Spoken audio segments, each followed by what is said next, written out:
kama chama ya ODM tunataka chama chetu ikae imara. Unajua ya kesho Mungu ndio anajua. Sisi tumejipanga na ya leo. Ya kesho tumewachia Mungu, kwa sababu sisi vile baba amesema wakati nyingine nikisikia kwa runinga, tumeshinda uchaguzi mara mingi, lakini hakutangazwa. Saa hii tumebadilisha mkondo wetu. Tunataka watu wetu wanufaike, tukingoja hapo mbele kujipanga.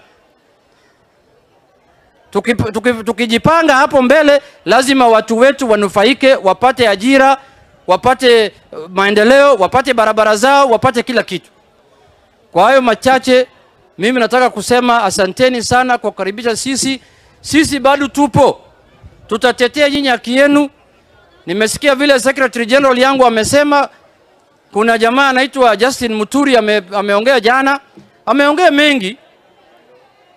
mengi sana. Lakini hiyo mengi yapeleke kwa idara ya ujasusi ama kwa EACC wachunguze hiyo maneno. Kwa sababu mimi pia nina mengi ya kusema juu yake. Mimi kabla ya uchaguzi ya 2022 alikuwa speaker yangu. Nilimwendea.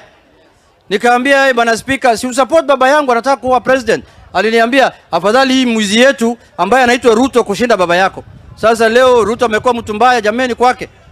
Hiyo ujinga kama hiyo sisi tulitoka. Hatuwezi kudanganya na vitu kama hizo. Jambo la pili, mimi kama mbunge nataka kuleta mswada nyingine. Yeye ameongea juu ya mambo yote, hakuongea juu ya mambo moja.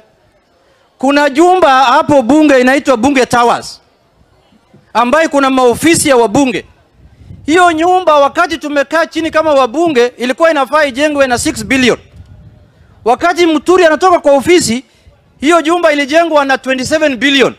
Hapo pia afafanulie sisi kidogo ili tujue hiyo jumba imetoka 6 billion namna gani na ikafika 27 billion. Fafanua hiyo pia. Asanteni sana, Mungu awabariki.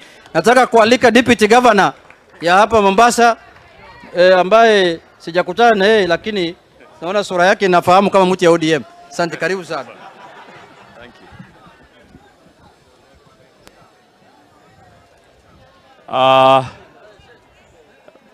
Baba